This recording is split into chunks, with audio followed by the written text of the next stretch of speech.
Thank you, Mr. Speaker. My question is to the Prime Minister. Does he stand by his statement, quotes, "Each of us can do something that could save someone's job, create a new job for another person, or help someone else find a new job as soon as possible"?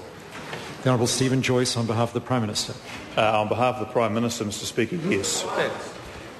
The Honourable David Parker. Does the Prime Minister accept that his Minister of Transport, Minister Joyce, was plainly wrong in saying that blocking Hillside and Hutt workshops from even tendering for the manufacture of rolling stock and instead purchasing rolling stock from overseas would not put jobs at risk? The Honourable Stephen Joyce. Mr. Speaker, on behalf of the Prime Minister, no, I've spoken with the Minister of Transport and he informs me that Kiwi Rail has never been stopped from bidding for any of the projects that the member mentions. Supplementary. The Honourable David Parker. Does the Prime Minister think that successful Asian, USA and Australian economies are wrong to use government procurement to achieve outcomes that support businesses in their countries? And if not, why didn't his government do it in respect of rolling stock? The Honourable Stephen Joyce. Mr. Speaker, on behalf of the Prime Minister, I'd point out that the member was part of a previous government that also saw fit to have an international tender for rolling stock and decided that and under its watch the Korean trains were built in Korea. But, Mr. Speaker, it is important when New Zealand is a trading nation that we trade with other countries and we allow them to bid for our projects in the same way that we have the opportunity to export to their countries. Claire Curran. Supplementary to the Prime Minister.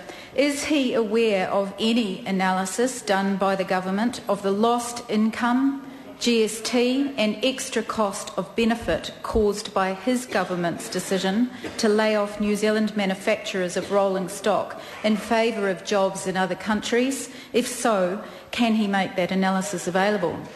The Honourable Stephen Joyce. Mr. Speaker, on behalf of the Prime Minister, I reject the member's assertion that it is for Kiwi Rail to determine the best mix of resources it needs to try and turn around its operations. It is an organisation of some 4,000 staff. It needs to be turned around successfully. It's very challenging in order to do so, and we need it to be able to make sensible business decisions and stop asking Kiwi Rail to do something that we would ask of no other New Zealand company. Point of order.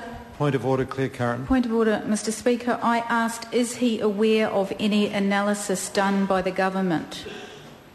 Well, I think in the Minister's answer indicated it was not the government's role to do that analysis because it was not the government making the decision. It was my understanding of the Minister's answer that he was arguing in his answer that Kiwi Rail has to be left to make its own decisions. Now, I can't judge that answer, but I think I can't insist on the Minister answering further because it appears the government wasn't involved. Supplementary. Supplementary question, Claire Curran.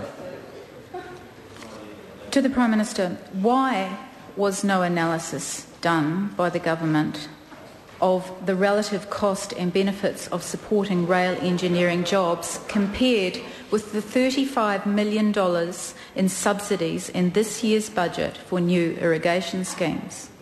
The Honourable Stephen Joyce. Mr. Speaker, on behalf of the Prime Minister, in answer to the first part of the question, again, it is important to point out that Kiwi Rail is a company which has been charged with turning around its performance and actually performing well for all the odd 4,000 odd staff that work for that organisation. We don't expect any other company or organisation in the country to maintain the exact same workforce and the exact same roles forever and a day. It would be great if we could do that, but we actually don't do that. They have to have the ability to adapt and make changes, and that's no different to any other organisation in this country. The Honourable Trevor Mallard. Why is it appropriate to use regulatory methods to favour telecom with regard to ultra-fast broadband, to favour Sky City with regard tourism jobs, but not to add up how much tax the government is losing and benefits it's going to pay by giving Chinese workers Kiwi jobs?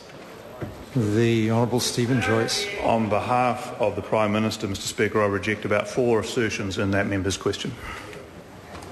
Question number 6, Louise Upston. Thank you, Mr. Speaker.